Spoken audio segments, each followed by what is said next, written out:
Hello दोस्तों, सबसे पहले हमारे जितने भी सब्सक्राइबर देख रहे हैं उनको प्रणाम। आज हम इस वीडियो में अपना एसएससी जीडी की जर्नी के बारे में बताएंगे कि कैसे हमारा फिजिकल स्टार्ट हुआ, फिर हम लोग मेडिकल तक कैसे पहुँचे, कैसे मैंने सभी को अपना स्टेप वाइज पास किया। तो सबसे पहले मैं पटना में रहता हूँ। पटना से भाई मेरा सेंटर पर नरकटियागंज वेस्ट चंपारण। तो उसके लिए हम पहले पटना से ट्रेन पकड़े सुबह मुजफ्फरपुर के लिए, फिर मुजफ्फरपुर से अवध एक्सप्रेस पकड़ के हम लोग 12-1 बजे तक नरकटियागंज पहुंच गए थे। हमारा फिजिकल 3 तारीख को था, तो हमें 2 तारीख को निकलना पड़ा।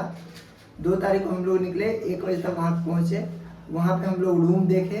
तो आसपास ही आप जब जाइएगा नरकटियागंज तो एसएसबी सेंटर के जस्ट सामने आपको 2-3 बिल्डिंग 4 बिल्डिंग मिल जाएगा, जिसमें आपको रूम अलाउट हो जाएगा।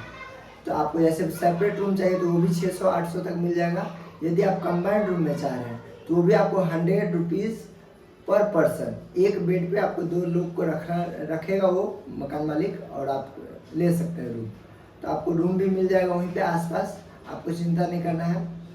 उसके बाद खाना पीना का बात है तो खाना पीना भी जस्ट बगल में रेस्टोरेंट सब है, आप वहाँ पे खाना खा सकते हैं। 60 रुपया 70 रुपया प्लेट या 100 रुपया प्लेट।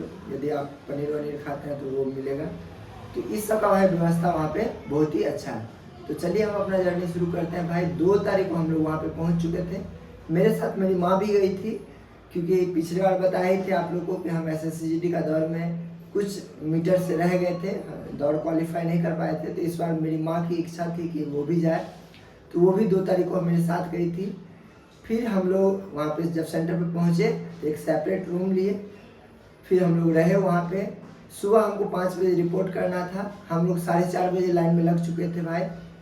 4:30 बजे लगभग लड़का लाइन में आ चुका था। फिर हम लोग को एंट्री करवाया गया तो नेम नोट हुआ सबका।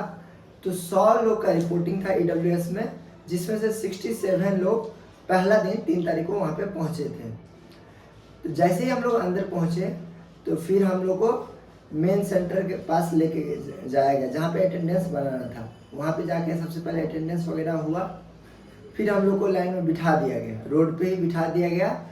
उसके बाद चेस्ट हाइट मापने का बारी आया, तो उसके लिए सबसे पहले फॉर्म फिलअप करवाया गया।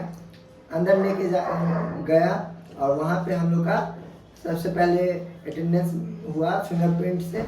वहाँ पे फिंगरप्रिंट हम लोग अपना दे दिए। 2-3 लड़का था जिसका मैच नहीं हो रहा था, फिर उसको थोड़ी देर के बाद बुलाया गया, फिर वो भी वहाँ से मैच कर गया। ठीक उसके बाद हाइट और चेस्ट नापने की बारी आई। तो सबसे पहले हाइट मापा गया। हाइट मापने पे 170 सेंटीमीटर यदि किसी का है तो सबसे ज़्यादा डाउट उसी में रहता है कि होगा कि नहीं होगा। हम लोग का जैसे 182 सेंटीमीटर यहाँ पे ग्राउंड में मापा के गए थे, तो वहाँ पे 181 सेंटीमीटर मापा गया, तो कोई दिक्कत नहीं है। लेकिन जिसका एग्जैक्ट 170 सेंटीमीटर है उसको हमेशा ये फील होता है कि भाई मेरा निकलेगा कि नहीं निकलेगा, वहाँ पे क्या होगा। जैसे ही 170 सेंटीमीटर कांस्टेबल या वहाँ का स्टाफ बोलता है कि सर इसका हाइट 170 सेंटीमीटर है, तो कमांडेंट खुद एक्टिव हो जाता है। वो आता है, खुद देखता है, अपने से हाइट का मेजरमेंट देखता है कि कितना है।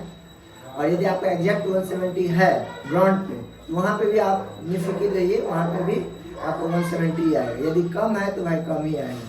हाँ, जिसका 182 183 है तो उसका मान लीजिए 180 भी लिख दिया तो उसको क्या टेंशन है।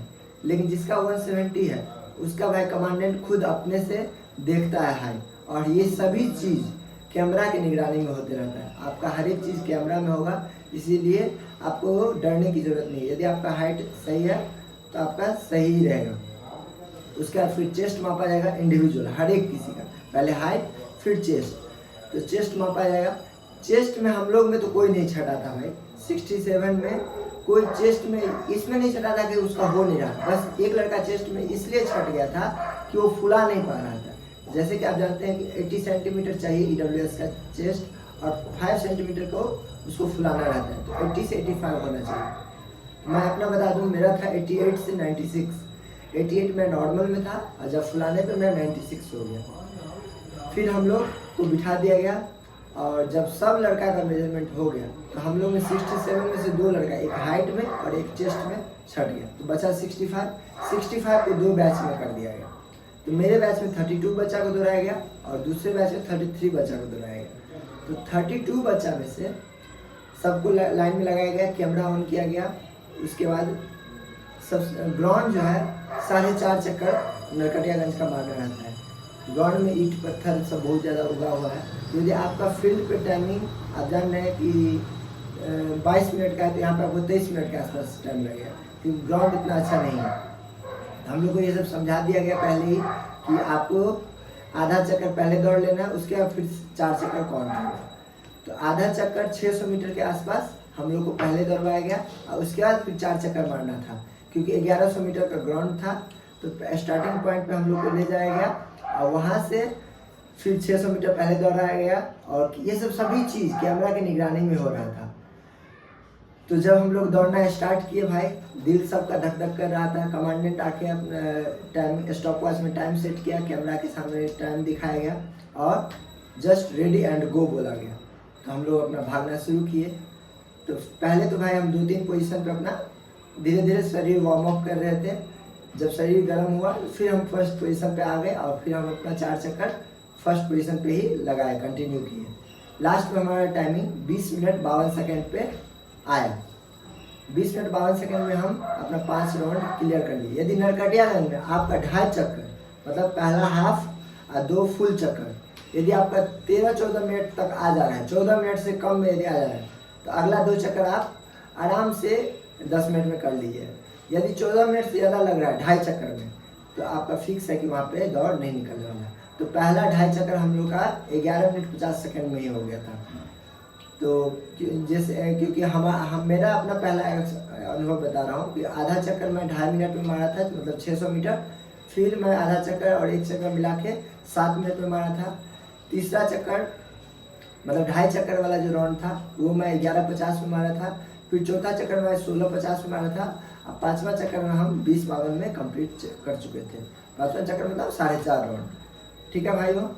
इसके बाद हमारे में 32 में से 17 लड़का क्वालिफाई किया, और सभी लड़का फेल हो गया दौड़ने में ही। एक लड़का को थोड़ा तबीयत भी खराब हो गया था, क्योंकि उसका ग्राउंड पे ही टाइमिंग था 22 मिनट के आसपास। यहाँ पे शुरुआत में ही ज़्यादा खींच दिया, तो फिर उसका था तबीयत खराब हो गया था। फिर उसको हॉस्पिटल रेफर किया गया।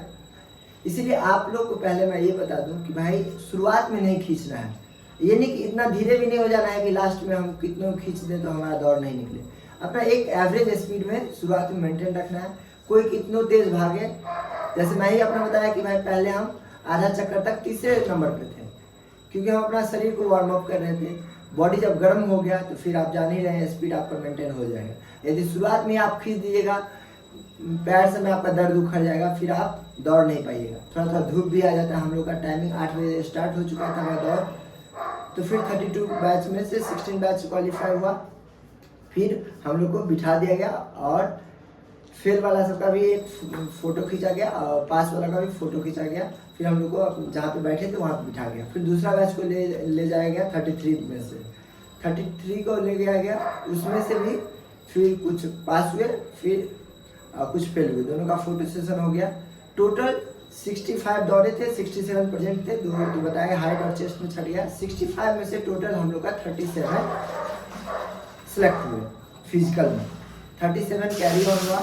उसी दिन हम लोग को बोला गया कि भाई आप लोग का अब मेडिकल और ये भी होगा आज ही डीवी। लेकिन शाम तक बिठाया गया, ना डीवी हुआ ना मेडिकल हुआ। बस पीटी क्वालिफाइड का एक सर्टिफिकेट दे दिया गया कि आप फिजिकल क्वालिफाइड है। उसके लिए एक सर्टिफिकेट होगा जो हम आपको वीडियो में लगा देंगे, आप लोग देख सकते हैं स्क्रीन पे। तो पीटी क्वालिफाइड का आपको एक सर्टिफिकेट दे दिया जाएगा।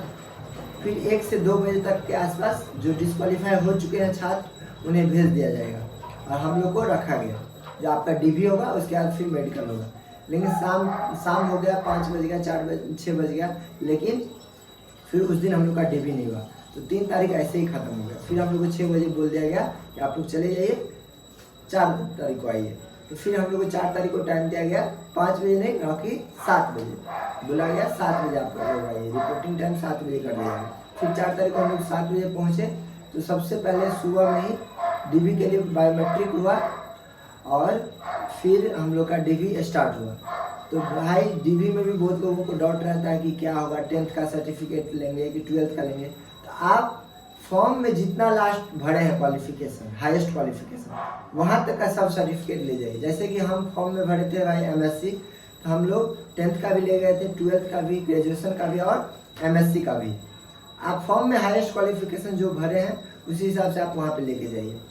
हाँ, ये जॉब है 10th बेसिस पे, तो आपका 10th पे ही आप सर्टिफिकेट लेके जाइएगा, मार्कशीट और सर्टिफिकेट। जो सीबीएसई बोर्ड वाले हैं उन्हें तो सिर्फ एक ही में दोनों मिल जाता है, मार्कशीट और सर्टिफिकेट ही। जो बिहार बोर्ड से है उन्हें उनका अलग अलग होता है, तो दोनों लेके जाना पड़ेगा। आप यदि वहाँ पे 12th का नहीं भी ले जाते हैं तो आपको इसकी वजह से फेल नहीं किया जाएगा, क्योंकि 10th चाहिए तो 10th आपका मैंडेटरी है। लेकिन आप यदि भरे हैं तो ये आपका दायित्व बनता है, ड्यूटी बनता है कि आप लेके जाइए। हम अपना सब लेके गए थे, उसके बाद फिर ईडब्ल्यूएस का सर्टिफिकेट लेके गए थे, फिर डोमिसाइल लेके गए थे और एक आधार कार्ड का फोटो स्टेट, इतना चीज़ लेके गए थे। मैंने आधार कार्ड भी लेके गए थे। वहाँ पे आपको हर एक डॉक्यूमेंट में जो कमांडेंट होते हैं वो खुद अपना आपका name, DOB, father name, mother name, ये सब चेक करेंगे कि स्पेलिंग एरर तो नहीं है। यदि आपका फॉर्म में, मान लीजिए मेरा नाम है राहुल कुमार मिश्रा, मैं राहुल कुमार लिख दिया हूँ फॉर्म में, और सर्टिफिकेट पे मेरा राहुल कुमार मिश्रा है, तो हम भाई रिजेक्ट हो जाएंगे। और कोई ऑप्शन है ना, आपको टाइम मिलेगा इसके लिए, ना ही आपको डॉक्यूमेंट लाने का ऑप्शन मिलेगा। आप उसी समय एट द टाइम आप रिजेक्ट हो जाइएगा। इसीलिए फॉर्म में जो आप स्पेलिंग भरे हैं वही आपका डॉक्यूमेंट में भी रहना चाहिए। कुछ लोगों का कमेंट था कि भैया फॉर्म में स्पेस नहीं डाले हैं, तो स्पेस नहीं डालने पे कोई दिक्कत नहीं है। मान लीजिए राहुल कुमार मिश्रा, तीनों हम यदि सटा के लिख दें विदाउट स्पेस तो कोई दिक्कत नहीं, स्पेलिंग सही होना चाहिए, ठीक है। फादर नेम का स्पेलिंग सही होना चाहिए। यदि आपका सब है तो लगभग हर एक स्टूडेंट पे 10 से 15 मिनट का टाइम इन्वेस्ट होता है उनके द्वारा, फिर आपको भेज दिया जाएगा। फिर दूसरा स्टूडेंट का बारी आएगा, फिर वो जाएगा। हमारे रूम में 3 चेक करने वाले थे डॉक्यूमेंट, तीनों अपने अपने टेबल पे चेक कर रहे थे। तो ऐसे करके हम लोग का 37 का चेक हो गया डॉक्यूमेंट। जिस बच्चा का, किसी बच्चा का नहीं था तो उसके लिए उसे टाइम दिया गया 4 दिन का।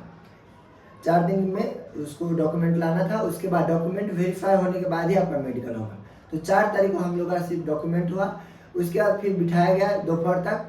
दोपहर में फिर ब्लड, क्योंकि मेरे सेंटर पे ब्लड और यूरिन टेस्ट करने वाला लैब नहीं था, तो बाहर से लैब बुलाया गया।